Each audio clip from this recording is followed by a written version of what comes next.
Hi, I'm Paul Edwards, author of the Mourners Woods books, and first and foremost, a monster kid. Today I want to talk about the series finale of Stranger Things. I'm going to include spoilers in this discussion, so if you haven't seen the series finale yet, feel free to come back and watch this video later after you have. If you've seen the series finale or don't care, then let's get to it. I was pleasantly surprised by a couple of things in the series finale. First of all, against all expectations, they didn't kill off any major characters with the possible exception of Elle, and I'll talk about that separately. But there was a lot of fan speculation that they were going to kill off at least one, if not more than one, major character. In particular, Steve Harrington had a target on his back from the fans' perspective. And it reminded me of back when the series finale of Buffy the Vampire Slayer was approaching. There was a lot of fan speculation then about who would or wouldn't survive to the end. In an early draft, in fact, of the Buffy the Vampire Slayer series finale, they were going to kill off Xander. But then Joss Whedon thought better of it, and it turned out that the only major character they killed off in the series finale was Anya. There was some question about what had happened to Spike. It looked like possibly he'd been killed off, but of course he came back the next fall in the companion TV series Angel. So in the end of Buffy the Vampire Slayer, hardly any major characters were killed off. And against all expectation, the same thing happened with Stranger Things. They kept everybody alive for future fan fiction, I suppose. The one thing that I really noticed about this series finale is, remember that Lord of the Rings movie, the final Lord of the Rings movie, where they wrapped up the story and you thought the movie was over, but it kept on going for another hour? There was a whole other hour of epilogues and saying goodbye to everybody. I kept thinking of that during this story because they wrapped up their final battle and defeated Vecna long before the episode ended. Then we got all these sequences where we said goodbye to the various characters. To me, that was a little too much. You don't want the story to go on for too long after the main conflict has been resolved. I don't mind there being some of that. That's fine. But as a writer, the first thing I thought of after I had seen the whole thing was the way I would have done it would have been that I would have gone straight to the storyteller bit where the gang is playing Dungeons and Dragons and the storyteller is reporting what he predicts the fate of each of the characters is going to be. And through that mechanism, I would have told the fate of all of the characters. And I think it would have been tighter that way. The way they did it, they kept coming up with these epilogues that looked like they could be the final scene, but they really weren't.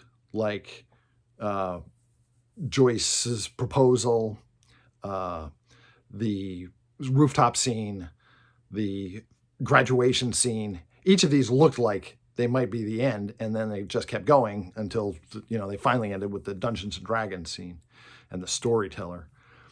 I would have cut straight to the storyteller and used that as a framing device to then say, oh, well, these characters got engaged, this character moved off, and so forth. But that's just me.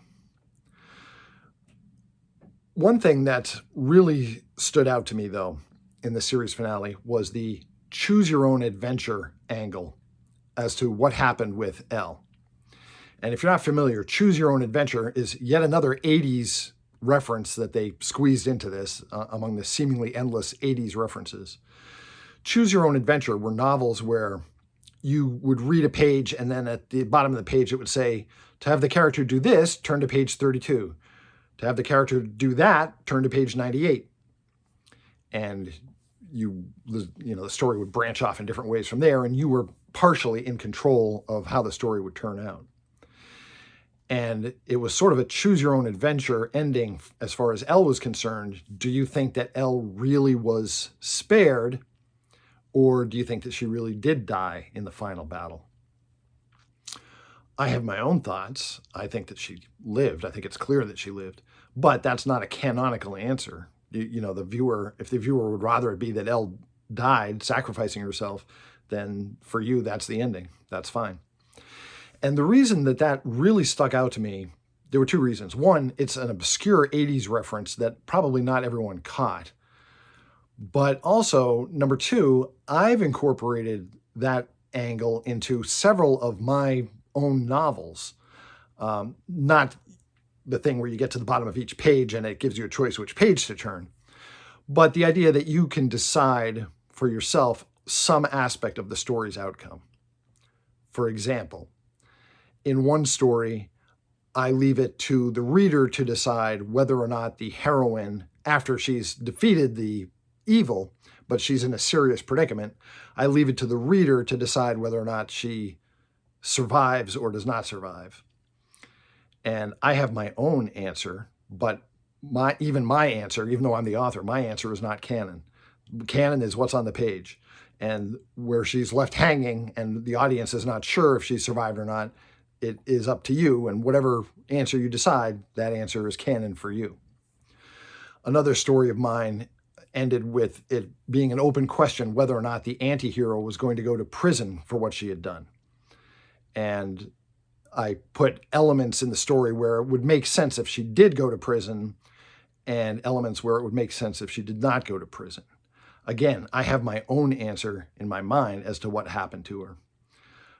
But my answer, even though I'm the author, is not binding. Whatever the reader wants it to be is how it came out. And there were a couple of other examples. I won't go through all of them, but in my books, I've done that a number of times where, not the whole story, of course, but some certain aspect of the story, I'll leave it to the reader to decide which way they would rather it turn out. And then for you, that's the canonical answer. So the Stranger Things series finale, I want to know what you guys thought of it. Did you like the you decide if Elle lived or died aspect of it? Do you agree with me that it was like that last Lord of the Rings movie where they just kept adding epilogue after epilogue and it was a little much? And each individual epilogue, I didn't mind the content of the epilogue. I just think it was too much of it. It was like, I didn't time it, but maybe 40 minutes or something of epilogues. It was a lot. What did you think of that? What about the actual final battle? Did you like the actual final battle? I thought it was pretty good that they divided the labor and didn't make any one character the champion. And, instead everybody got a turn sticking it to Vecna. And there were a lot of things that I liked about it. I would say as a series finale goes, it certainly landed a lot better than some shows' series finales have ended. A lot of people hated the ending of The Sopranos. A lot of people hated the ending of Cheers. And I personally hated the ending of The Blacklist. But that's a subject for another video. Let me know in the comments. I'd love to hear what you think about it. And if you're a fan of vintage horror and classic monsters, please check out my book series, the Mourners Woods books. I'm self-published on Amazon. I've written a series of novels all set in a haunted forest.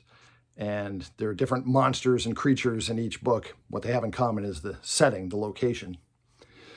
My name again is Paul Edwards. My books are the Mourners Woods books. Thanks for letting me talk to you about Stranger Things series finale. And now, please talk to me about it and let me know what you thought. In the meantime, I'll see you in Mourners Woods.